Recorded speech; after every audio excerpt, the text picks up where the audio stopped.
So much. I'm busy speaking about the disciple of Christ.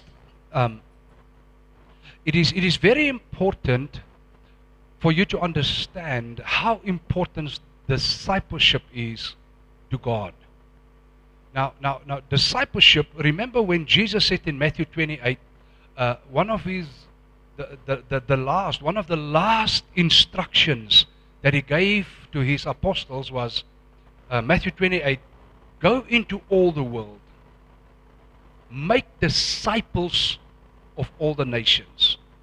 So Jesus never sent us to go and make converts. He sent us to disciple nations.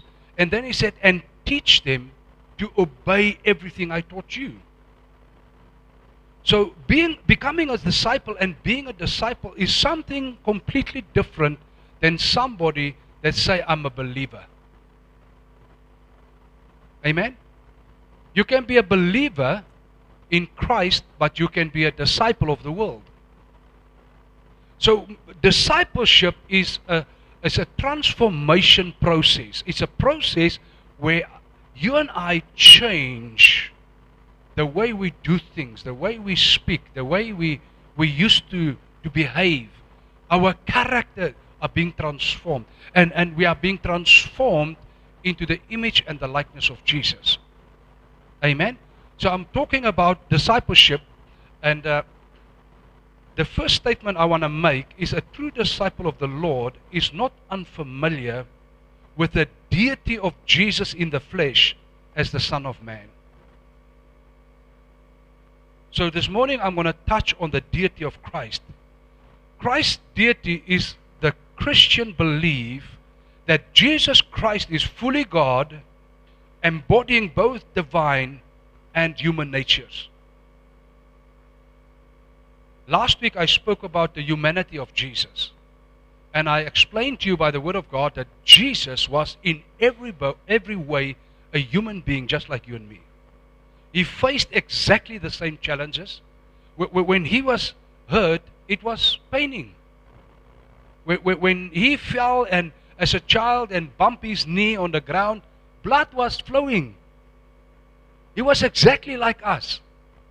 He was not another kind of creature, supernatural creature, and no, like, moving on the clouds.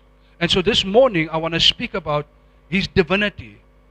He's God in a human body, having the full nature of God inside of him, while he also had the nature of man, what I spoke about last week. This doctrine holds that he is the Son of God, existing eternally with the Father and sharing the same divine being and performing works only God can do. Jesus, the man who walked the earth, who was alive and well, eating earthly food, living an earthly life. Even though he was a man, he was altogether God in that human being. Are we together? Thank you. I'm wondering. The Jesus you worship, was he not God? Hello? He was God. Yes. So I'm talking about that. And just to strengthen your faith. Because at the end of this morning, I'm going to challenge you to make some decisions. Amen? Like I always do. John 1, verse 1 to 14. In the beginning was the Word. When? In the beginning. In the beginning was the Word, and the Word was with God. Where was the Word? And the Word was God. What was the Word?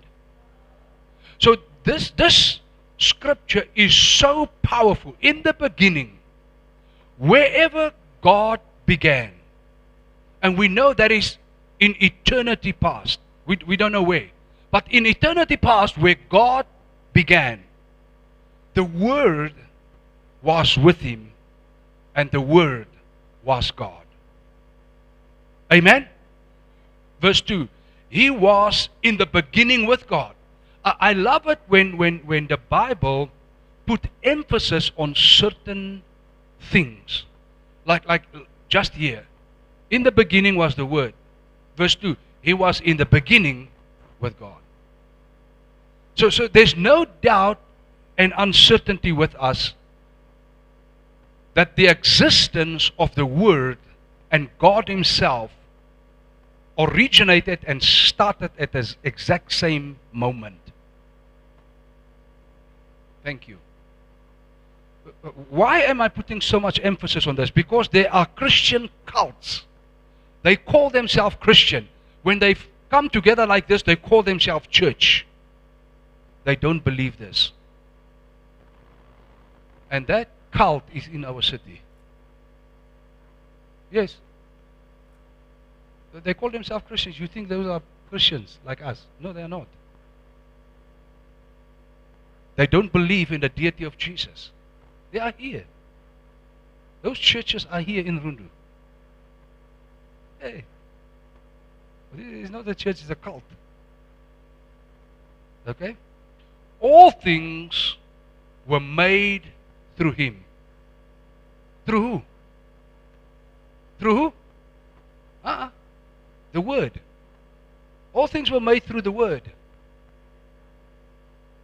All things were made through the Word. And now the Bible speaks about the Word, not it, but Him. It's like a person. That's why you said Christ, because you know the truth. Amen? And without Him was not anything made that was made. Did God made the angels? I see some people go like this, some people go like this. Did God make the angels? Yes. Did God make everything that we can see? Yes. Did God make those planets and stars and things that the Hubble telescope only find out now? Yes. Did God made the devil? Yes. Yes. Okay. Verse 4. In Him was life. In who? In the Word, who was from the beginning, who is a person. So if you struggle with anything, what do you need to get? The what? The Word. If you want to create and help God to create anything on earth for you, you need what? The Word. Because the creative power is in the Word. The healing power is in the Word. The resurrection power is in the victory is in the, and the Word is a person. And He has a name. And the Bible says His name is above all names. But the problem is many Christians, when we face trouble, we use the wrong power, if I can say that. Because we keep speaking our problem. Instead of getting Him who have created everything, who have transformed everything, to get Him in our lips and start to speak Him. Can someone hear me? The first thing that we naturally do is to complain. Why is the first thing we naturally as Christians, why is the first thing not to speak a word of God, to speak a promise of God, to speak life of Jesus, a word into the situation? But the first thing we normally do is we complain. The first thing we normally do is we speak evil. The first thing we normally see is the wrong. Instead of allowing the Word to enter us and transform us so that we can become like Jesus. Amen. In Him was life, and the life was the light of men. The light shines in the darkness. I love this. I love this. And the darkness has not overcome it. Wow. Wow. I don't care what the enemy is throwing at your life and at my life. That word tells me that he will not succeed. He will not overcome. You see, the challenges and the situations and the tribulations and the difficulties and the hardships is not to destroy us. It is to develop us into stronger Christians. But many Christians think, oh, God is busy punishing me. God is beating me up. Maybe I did something wrong. And you don't even know what you did wrong. So like God is now following you like a policeman. You don't know what you did wrong, but you are in jail. Does it make sense? Sorry, it doesn't make sense to me. Yeah, in the church where I grew up, that makes sense to those people. But now that I know the truth, it doesn't make sense to me. It does not make sense to me. So if darkness was stronger than light, none of us would be forgiven. None of us would be healed. None of us would have been blessed if darkness was stronger than light. I love it. In one place Jesus said, the gates of hell shall not prevail against the church. Some Christians believe that Satan is this all-powerful, mighty creature. And when he shows up, we need to shiver. My Bible tells me he's crushed under my feet. Meaning every single day, the steps that you are giving, are you walking with the faith that darkness that tried to destroy me and my family, darkness that tried to destroy our children and our nation, every time I'm giving a step forward, I'm crushing that darkness under me because I'm a son of light. Hallelujah. Did Jesus not say you are the light of the world? Did Jesus not say you are the salt of the earth? What must light do? If we switch off this light, what is in here? The minute we switch the light on, what happens? Darkness flees. You see, when we start to understand, and that is all about the deity of Christ, being God with man, in man, on this planet. And you see, when we become born again, the Bible says that He removes the stubborn, old, hard heart out of us. And He gives us what? His Holy Spirit. His Holy Spirit. So you and I are being transformed into the same, so to speak, being that Jesus was when He walked the earth. Because He had God inside of Him. And when we are born on earth, we don't have God inside of us. When we become born again, God comes inside of us. Are we together? And so we can walk in the footsteps of Christ. Darkness has not overcome it. Verse 6, there was a man sent from God whose name was John. He came as a witness to bear witness about the light, that all might believe through him. He was not the light, but came to bear witness about the light. The true light, which gives light to everyone. Say everyone. Jesus, His intention is that His life, which is light, has an influence and impact in every human being on planet Earth. Amen? Understanding that will start to release your heart to start to love people around you, so that the light that you carry can start to influence them. Because light is supposed to be life. Amen? So if you are walking and gossiping and backstabbing and speaking evil about other people, is that life or death? Is it life or death? It's death. So, but I'm a Christian, and Sunday I know how the songs go and I know when to dance because I'm a born again. But the whole week, the light that I have and what I'm emitting is the death and destruction and darkness. It's not compatible. It's not compatible. So when we look at Christ and the deity of Christ, we see an example of what a human being looks like if the Spirit of God roams freely in that individual. Are we together? Where the Spirit of God now has the freedom to transform us and to change us into the person that God wants us to be. Amen? And that is why it's so important to understand Jesus and the deity of Christ. Because it's easy to say, yeah, but he was God. And now that you are born again, and the same Spirit is inside of you. Psalm says, all of you are gods and all of you are children of God. Amen?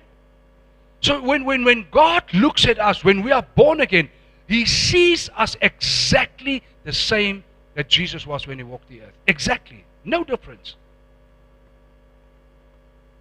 And so we need to learn as disciples of Christ to grow into that measure and that full stature of Jesus. Not your pastor, not your auntie. Oh, my auntie was a great Christian. Hey, you need to look beyond your auntie. You don't know the weaknesses that your auntie have. Huh? So we look beyond humans. They help us to grow, but we are growing into Christ. Amen? Disciples are being transformed to look like Jesus. Not like the pastor, not like your grandmother or your grandfather. There was a great man of God or woman of no. Thank God for those people. Thank God for that influence. Thank God for those people that strengthens our faith and help directing us and help showing us the way. But my name is not the way. But there is an individual whose name is the way. His name is Jesus. Amen? Praise God. Verse 9, the true light, which gives light to everyone, was coming into the world. Your neighbor, your uncle, your father, your family member, that drunkard, that everybody has lost hope in. The Bible tells me the light gives light to everyone. Never lose hope that the love and the Word of God cannot transform a heart of a person. They can be drug addicts now, they can be drunkards now, they can be whatever now. They can be the greatest sinner our city have ever seen. Never lose hope that the light of Jesus cannot transform them. Amen? One of the reasons people lose hope, Christians lose hope, is because in themselves they don't allow the light to transform them fully. So they have grown into repentance, and they've grown into becoming born again and maybe baptized, speak in tongues, and then they said, I have arrived now. And they don't grow further. Now when they see severe cases of people that are completely overtaken by the powers of evil in sins and whatnot, then they say, I think this is a lost case. I want to help you. Jesus died for everyone. His intention is that He can use you and me to bring that truth to the hearts and minds of every individual that you will ever meet in your life. Whether it is a stranger, whether it is a family member, whoever it is, there's no case that Jesus cannot touch and transform. Thank you. Thank you. Somebody But somebody said, I don't know, my my family member is like that for many years until Jesus touched you. When Jesus touched you, and it needs only one touch, but because everybody is speaking that evil and that bondage over the person, oh, the drunkard in the family, oh, the what in our family, oh, the what. Every time we utter those words, we keep them more bound. But the minute we start to speak life, the minute you say, I forgive that, even without the person with you, just at home, you think about the individual, you say, Father, I forgive that person. I speak life to him or to her. I declare the light of Jesus that will touch everyone, touches that individual now. And you will be amazed if you start to speak like that on a daily basis, how quickly God's power can touch that person and transform that person. Amen? Will you do that? The true light which gives light to everyone was coming into the world. He was in the world, and the world was made through him. Yet the world did not know him. He came to his own. His own people did not receive him. That's a shock. You know, sometimes when people come to my office and I advise them and pray with them, I give them instructions. I say, you need to do this ABC now for the next month or 2 months or 3 months. Just to lift your spirit and come out of this thing. And many times when people leave, I'm asking myself, I wonder how many people obey the instruction.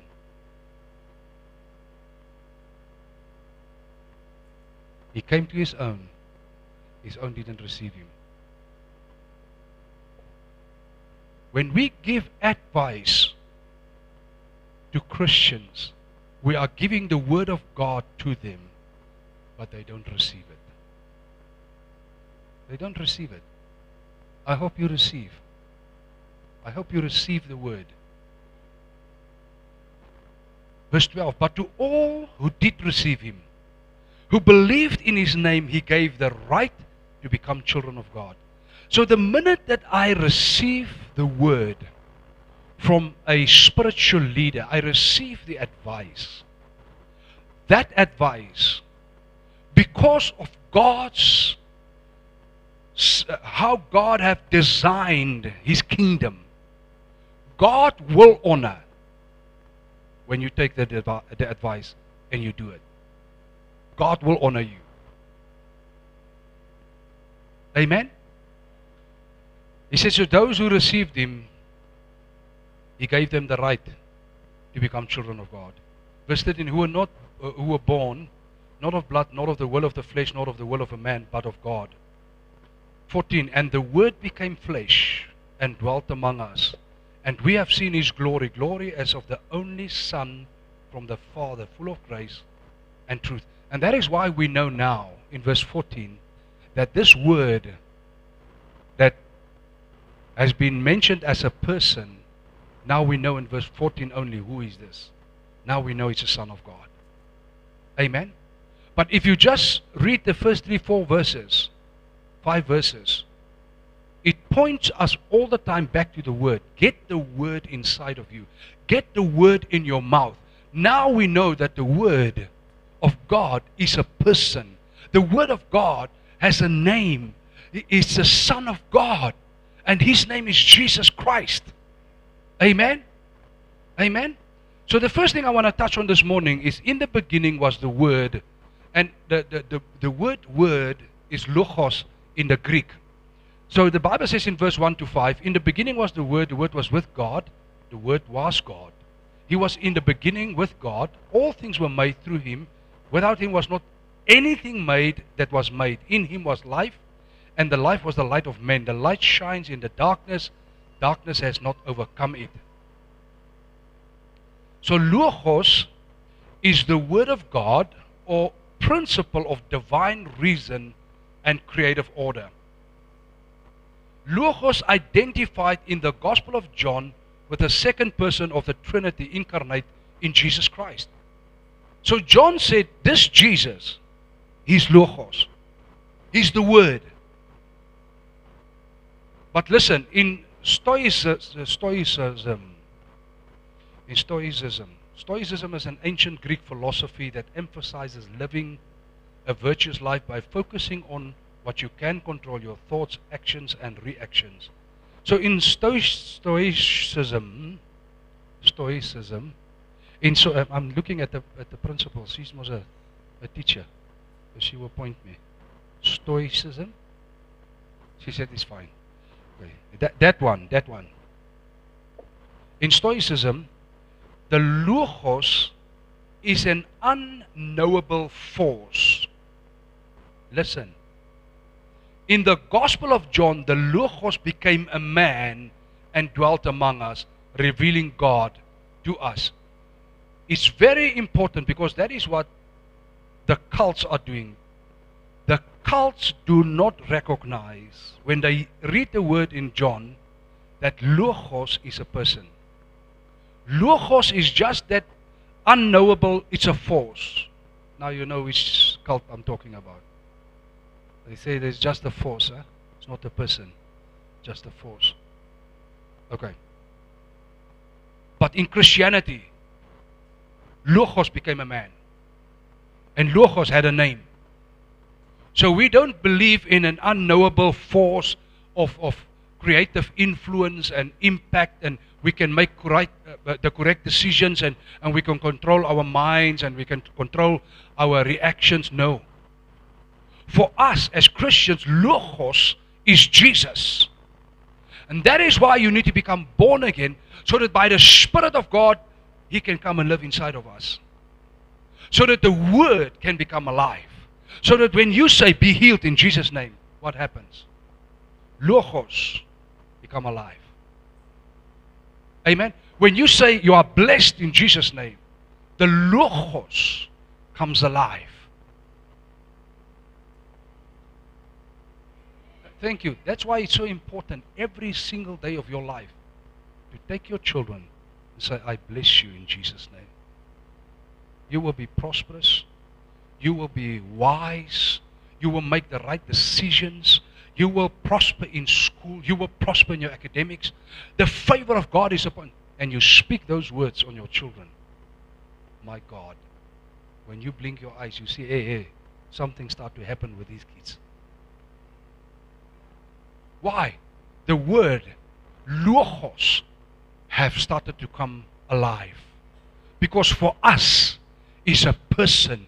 His name is Jesus. So when we speak those words of God's word into our children and into other people, what happens? Jesus start to take form inside of them. Hallelujah. For the Stoics, a relationship with the Logos is distant, intellectual, and based on the ideas of duty and virtue. In Christianity, a relationship with Logos is what? Personal. Personal. That's why you as an individual must become born again. It's a personal encounter. It's a personal relationship. It's not a relationship. My wife does not have a relationship with God through me. Who say yes? Can my wife have a relationship with God through me? No. On this side? Now some of you say no. Some of you say. That's why, and I'm alive. Can you imagine when I die, can my wife have a relationship through me to Jesus? When I'm dead? I see a gentleman say no. And some people say, I have no clue what's going on now. So how can people try to have a relationship with God through Mary? Come on now. Come on now. You just told me my wife can't have a relationship through me while I'm alive. Not even when I'm dead. How can people try to have a relationship with God through the person who died? And her name is Mary. I'm just asking. You answered yourself. I'm just asking now. Or is it possible? Who say yes, it's possible? because we want to set you free. Amen? It's not possible. And so, even through your ancestors, but we just want to acknowledge them. Acknowledge them for what? Acknowledge them for what? But when I'm praying, I just need to mention their names. For what? There's only one name. There's one name that is above my ancestors' names. Why do I need to add somebody else's name somewhere if there's a name above all these names? If there's a name above Mary's name, why must I mention her in my prayers? I'm just asking. Because it's not like I'm praying for her because she's dead. We can't pray for dead people. Hello? Or are you still praying for your dead ones? There's no scripture that says we must pray for the dead. But the Bible says pray for those that are alive. So we are interceding for the people that we can see, and we can shake their hands, and we can touch them, and we can have a meal with them together, and we can have fun with them together, and we can worship God together. Those are the people we are praying for, and by name. When I'm praying for you, I mention your names. But beloved, when you die, I'm not going to mention your name anymore. You're gone. Amen? So in Christianity, we have a relationship, a personal relationship with the Logos. And that is with Jesus. Key evidence cited for the belief in the deity of Jesus includes Christ's own claims, His acceptance of worship, His forgiveness of sins, and the New Testament description of Him as eternal, omnipresent, omniscient, and omnipotent. Amen? When the Bible mentions these things about Jesus, that proves His deity. Number two, let us look at the key aspects of Christ's deity. Some of the biblical evidence is scriptural evidence include passages like John 1:1. In the beginning was the Word was with God, and the Word was God. In John 10, verse 30, where Jesus said, I and my Father are one. In 1 Timothy 3:16, he said, Paul said, God was manifested in the flesh. So, who was manifested in the flesh? God. But which one now? The Son. The Son. Amen? The Son. And remember what Jesus told His disciples. He said, if you have seen me, you have seen who? The Father. If you have seen me, you have seen Him. The second thing is fully God and fully human. The belief is that Christ is both God and man, existing as the divine Son who took on human flesh, or the incarnation. I spoke about the incarnation last week. The next one is sharing the divine nature as God's Son. He is considered equal in being to God the Father and the Holy Spirit, though distinct from them. They are three persons, but they are one. So every decision that any one of them make is an agreement with all of them. Amen? None of them can do or say anything that is not in agreement with one another. And that is what we call unity and oneness. So they are not just united, but they are one in oneness. So whatever the one thinks, the other one already thinks it, and the other one also. All three of them think the same thing. When one of them want to speak something, all three of them would have spoken exactly the same thing. Because they are one. They are not just united, they are one. Amen? And this is where the beautiful thing comes in when we understand the deity of Christ. Because when you become born again, the same Holy Spirit that was in Jesus is now in you.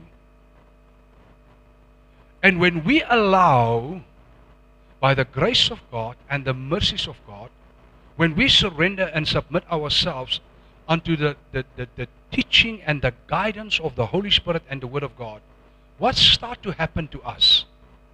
We are not just united with Him because we are born again and we are now children of God. Not just united, but now we grow and mature into oneness with Him. As a matter of fact, you will start to think like Him, because the Bible says you have the mind of Christ. But the honest truth is, if you ask yourself now, do I have the mind of Christ now? The honest truth is, no, definitely not. No, your mind is dirty. But how can the Bible say we have the mind of Christ? Because Paul was intentionally by the Spirit speaking of the future of our growth. In other words, when I'm becoming more and more one with Him, my mind are getting transformed and renewed. So I start to think like Him. My actions become like His actions. My touch become like His touch. My words become like His words. Amen? So that is why it's important to understand the difference between Jesus and us is the oneness with the Father. Amen? The oneness with the Holy Spirit.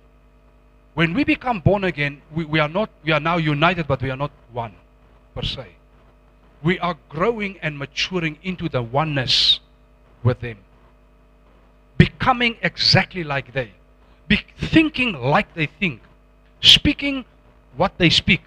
That's why Jesus said, I can speak nothing unless I hear what my Father is saying. How many of us are speaking things and your Father said, shut up, don't say it. I'm going to tell this person now what I think about him. And the Holy Spirit said, don't. You're going to destroy. No, I need to tell. My heart is now broken and I need to speak out now.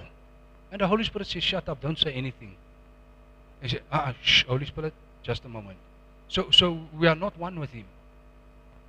We are not one with Him. We are one with ourselves. We are one with our own feelings. We are one with our own emotions. And it's me, myself, and I. I got hurt, and the whole world must know now I got hurt. And when we become one with Him, that's why the Bible says when they hurt Him, when they spanked Him, when they flogged Him, when they crucified Him, He said nothing. He said nothing. He didn't open His mouth to complain. He didn't open His mouth to curse. He didn't open His mouth to say, let me tell you the truth. He kept quiet. He kept quiet. And so we are growing and supposed to be growing into that oneness with the Father and the Son and the Spirit. Amen? The next one is His eternal existence. We believe that Jesus have existed from all eternity before taking on human form. So there's a question. Do you believe that Jesus had been created? I hope not.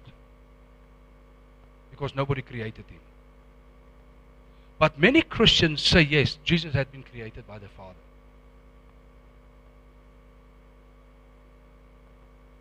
He's not created. He's not a created being. He's a begotten being. Meaning He's the first that the Father has given to die on behalf of mankind. That's what begotten means. He's the first, the preeminent one. It doesn't mean God created Him that day. Amen? He's with the Father. That's why I put emphasis when we read John 1. From the beginning. Jesus was not along the line somewhere now created. Be cautious. Because that's what the enemy wants you to believe. He's not as divine as you think. He's not really God. He was created like you and like me. No. He existed from the Father, with the Father and the Spirit from the beginning. We don't know where that beginning is. And to be honest, I don't even care. Why will I break my mind about something that I will never find out. I'm just too happy that He saved my soul. I'm happy for that. That He came to this world as the begotten of the Father and the firstborn that died and rose from the grave. That's where I want to be happy and important about those things and put emphasis on those things. Amen? Another one of it is the divine attributes. The New Testament ascribes to Jesus divine characteristics such as eternity, omnipresence, omnipotence, and omniscience. Now, what is the meaning of omnipresence? The presence of God everywhere at the same time. Right now, God is everywhere in His whole creation. Right now. His presence. His presence is here. His presence is in all the churches all over the globe right now. Now. He's with your family wherever they are now. So that characteristic is ascribed to Jesus. What is the meaning of omnipotence? It is the quality of having unlimited or very great power. That's Jesus. So that is the proof that He's God. What is the meaning of omniscience? It is the state of knowing everything. Do you remember that sometimes the Bible says in the Gospels that, and Jesus knew what they were thinking about. Jesus knew what they were arguing about. He didn't hear them. He just knew. Because He's God. And so, those of us who are growing spiritually, and we are becoming more one with Jesus, these things start to happen to you. You come in a place, and when you walk in the place, immediately you know exactly what's wrong. You know exactly what's going on. You know exactly which people did what. Without anybody telling you anything. You just walk in the place, you know exactly everything. Poof. Where does it come from? Where does that knowledge come from? It comes from God. Amen? Because as we grow spiritually, God's intention is that you and I become exactly like Jesus when He was on the earth. Not a second hand, a third hand, a 50th hand class. Exactly the same. Exactly the same. Say exactly the same. Say, God wants me exactly the same as Jesus. And if you're not there yet, you need to lift up your head and start to grow. Amen? Okay. Another thing about Jesus is the divine works. He is described as having performed works only God can do. Remember when they opened the blind, He opened the eyes of the blind. He said, I don't know what you call Him, but I've never seen this. We've never heard that this can happen. So He must be God.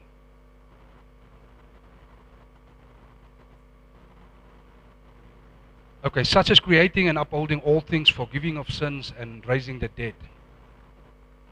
Another one is accepted worship. Jesus accepted worship from His followers. Remember how Thomas called Him my Lord and my God.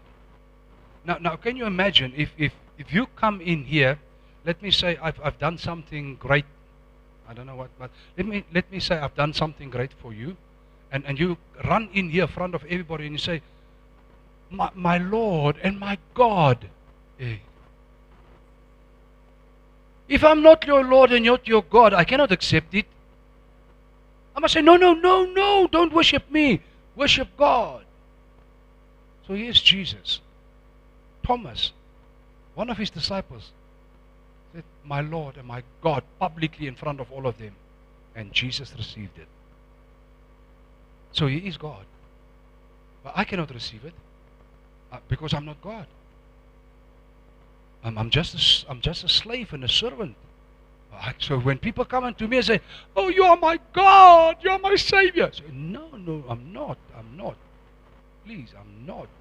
I'll bring Him in trouble. I'm just an instrument. But there is a Savior. I know Him. And the reason you think I'm Him is because I'm one with Him. So, but Jesus is His real name. It's not me. Amen?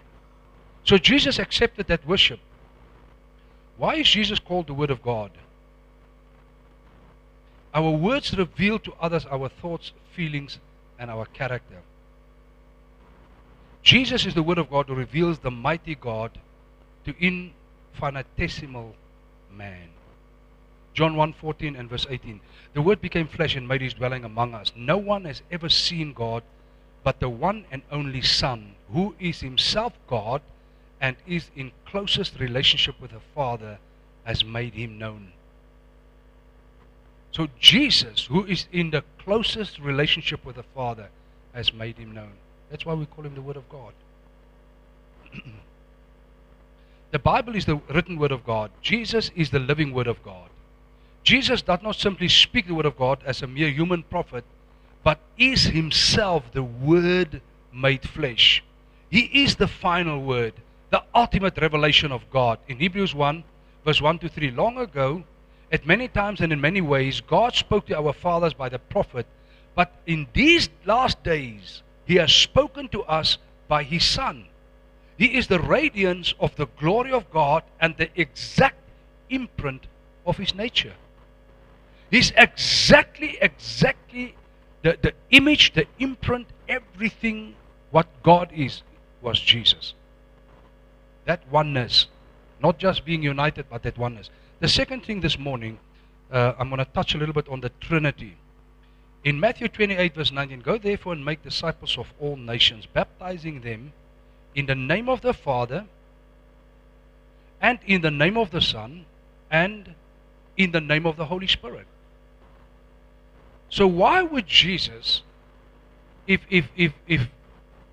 they were not one and three persons, why would Jesus instruct us, baptize people in the name of the Father, in my name, and in the name of the Holy Spirit, if they are not one, but three? Amen? It's like Bernie and Chrissy and Zian. We are three persons.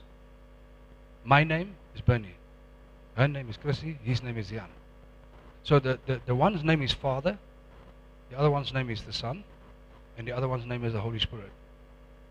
But they are one. Can you follow me? Can you follow me? The Christian doctrine of the Trinity teaches the unity of Father, Son, and Holy Spirit as three persons in one Godhead. In one Godhead. The doctrine states that the triune God exists as three persons but one being. That's our God. But some people might ask you, how is it even possible that the God can be, hey, my God can do anything. I don't know about your God, but my God can do anything. And He can be who He reveals Himself to me. So He revealed Himself to us as a triune God. But some other religions like Muslims and who Allah is one God only. It's true. And then they quote Ephesians, there's one God. But our God exists in three persons. It's one God. It's not three gods. It's one God. Are we together? Or you never heard about the Trinity? Are you familiar with the Trinity? Okay. Please, it is not the Father in position 1, the Son in position 2, and the Holy Spirit in position 3. It's the Father, the Son, and the Holy Spirit. They are in one position. None is more important than the other one. They are exactly the same. But some people think it's most the Father and the Son and the Holy Spirit. So the Holy Spirit is number 3. And so in many churches you never heard anything about the Holy Spirit, just when they mention it. But they don't teach you about the Holy Spirit. You don't know anything about the Holy Spirit. You don't know even that the Holy Spirit are giving you languages to speak, unknown languages, that you can communicate directly with your Father, because the Holy Spirit is number 3. He's not in that church. But in this church, we don't believe Father, Son, and we believe Father, Son, and Holy Spirit. They are all equal. All equal. One Godhead, 3 persons. 2 Corinthians 13 verse 14. The grace of the Lord Jesus Christ, the first one. The love of God, second. And the fellowship of the Holy Spirit be with all of you. All 3 of them again, together. So Jesus mentioned that there are three, and Paul, the apostle who actually went to heaven, he also mentioned that there are three. Amen? So our God is a triune God. It is one God, but three persons, the Father and the Son and the Holy Spirit. And like I said, it's very important for you to understand it's not number one, number two, number three, or number one, number two, number three. It's not like that. It is number one. All of them is one.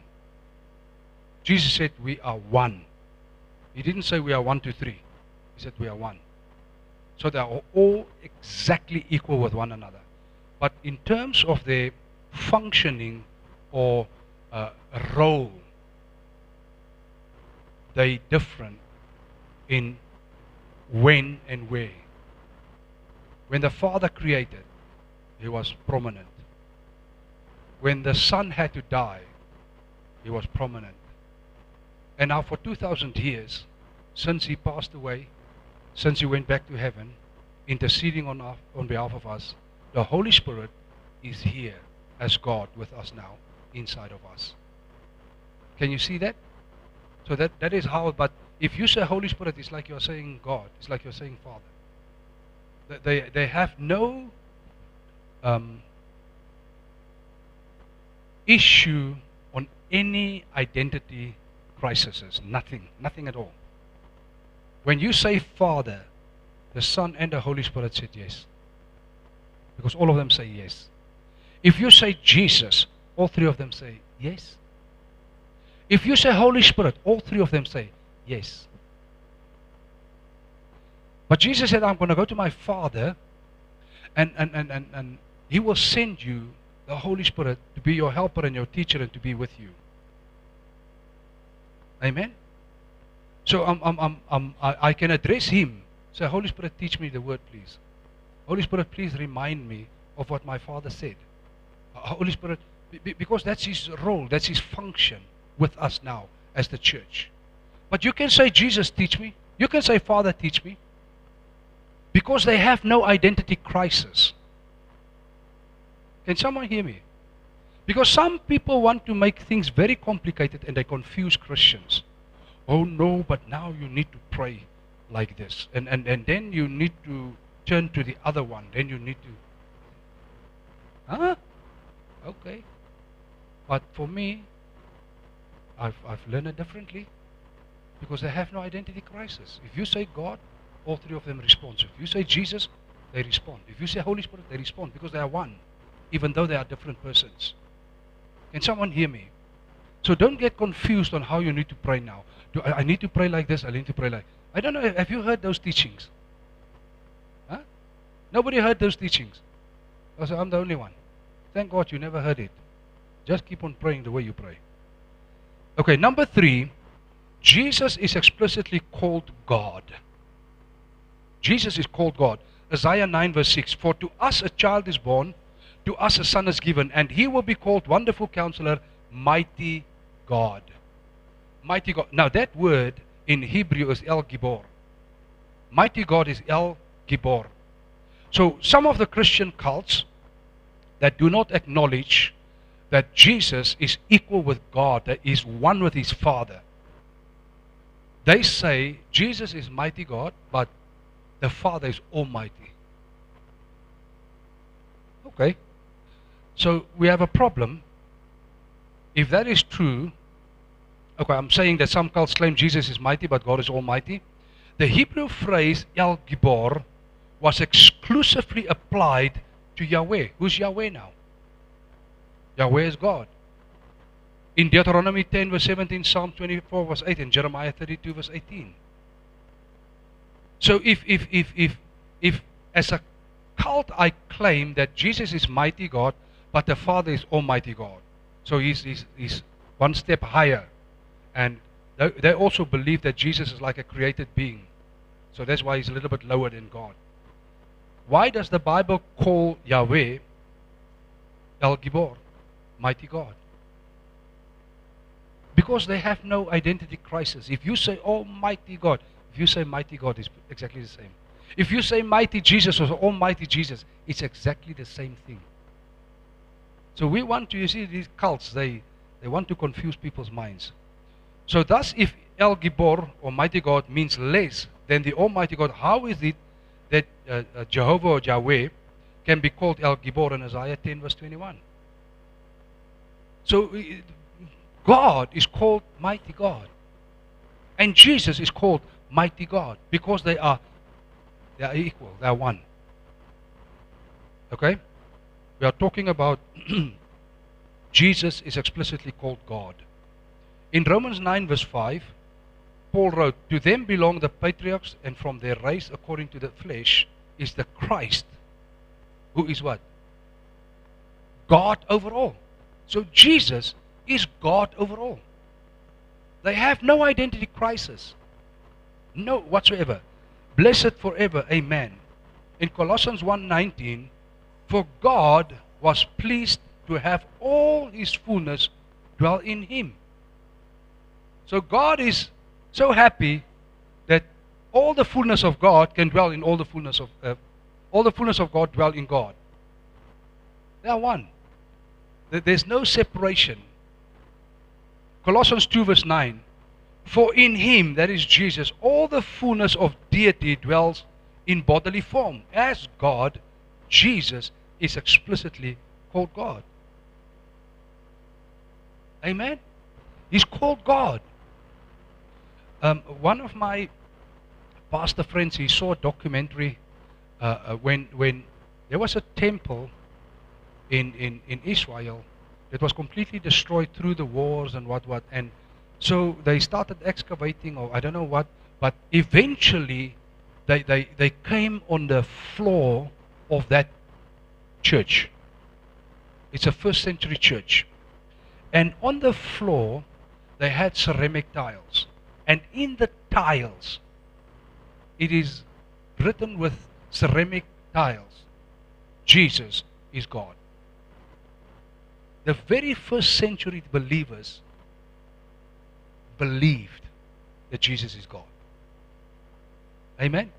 Now in the 21st century, the cults want to tell us he's not God.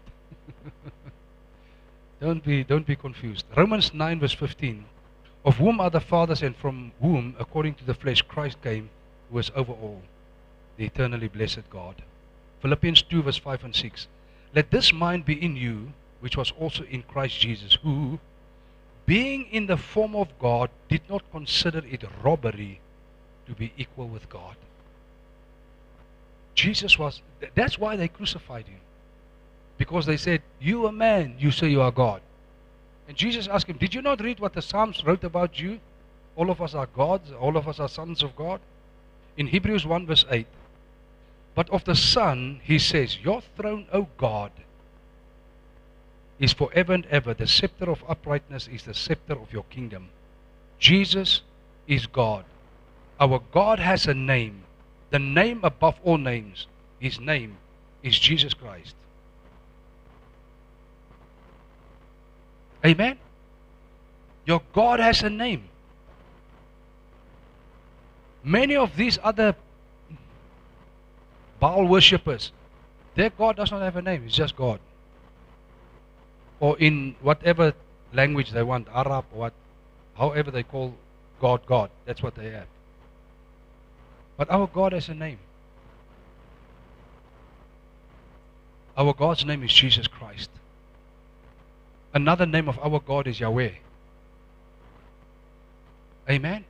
Or like some people say, Jehovah. Amen?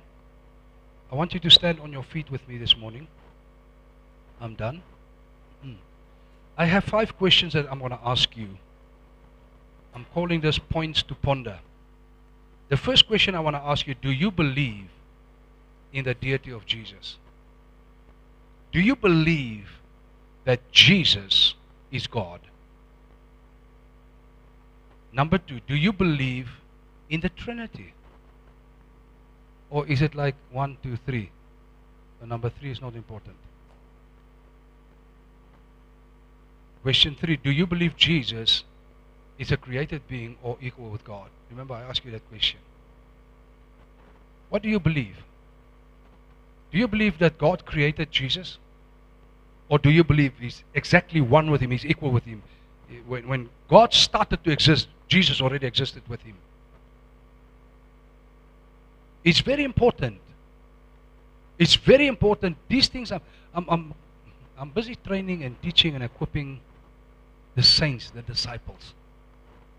Because there are cults in our city that don't believe this. And those people are knocking on your doors. They are stopping you in the streets, and they give you papers and books and whatnot. And you don't know. And then you see those books and you are so interested. Oh, my goodness, look at this. That's how they catch people. Be cautious. Number 4. Do you believe that the name of Jesus is above all other names? Number 5. How do you live your life with Jesus in mind? Now that you say, I believe He's God, I believe in His deity, I believe He existed from the beginning with the Father, how do you live your life with Him in mind? Or are you honestly saying, the truth is, Pastor, I'm living my life not with Jesus in my mind, I'm living my life with myself in mind? Be honest. Be honest this morning, because this is what it boils down to. How am I going to apply this truth in my daily life? So if I know I'm a born again, the Spirit of God, God Himself is in me. I'm carrying that light and that salt. I'm carrying that name that is above all names. With all those things in my mind, how do I live my life? Do I live my life as a son of light, a salt bearer, or do I live my life the way I want? And God must catch up with me. It's not that I must become one with Him. He must now become one with me. My needs, my pleasures, my what. Or do I live my life with Him in mind to become more and more one with Him? To actually become just like Him. Question number 1. Do you believe in the deity? Question 2. Do you believe in the Trinity? 3. Do you believe Jesus is a created being or equal with God? Number 4. Do you believe that the name of Jesus is above all names? And the last one, how do you live your life with Jesus in mind? I want you to close your eyes, and the music is going to play, and I want you to consider what you have heard this morning. Maybe throughout the teaching, the Spirit of God has already spoken to your heart and convinced you or prompted you to make some decisions. And if not, I want you to consider these questions. And now close your eyes and just talk to Him and say, Lord, this is my response, and I'm committing myself to this on these questions. Let us pray. I can feel your mighty power. It is moving in this place. Heavenly Father, thank you for your word. Holy Spirit, thank you that you are our teacher, our guide, our helper. Lord, sometimes we lose sight of the transformation and the change that need to take place. And Father, sometimes we are getting so involved with ourselves, me, myself, and I, my needs, my desires, my lusts. Oh God, this morning we are here to confess, Lord. And we ask you, God, forgive us. Jesus, thank you for your blood that cleanses, the word of God that washes us. And Father, I pray in Jesus' mighty name that we will start to live our lives. If we claim that we are Christians, if we claim that we are born again, we will start to live our lives with Jesus in mind. That we will consider, O God, to become more one with you. That we will grow in oneness so that the world can believe in Jesus Christ.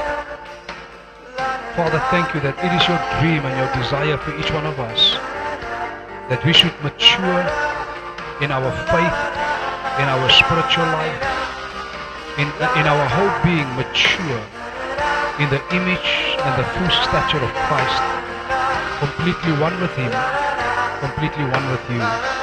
Help us, my God, that we will accomplish this on a daily basis, every single day of our lives. We will live with you in mind, and we will be drawn closer to you in Jesus' name. In Jesus' name we pray. Amen. Amen. Amen. Thank you. Amen.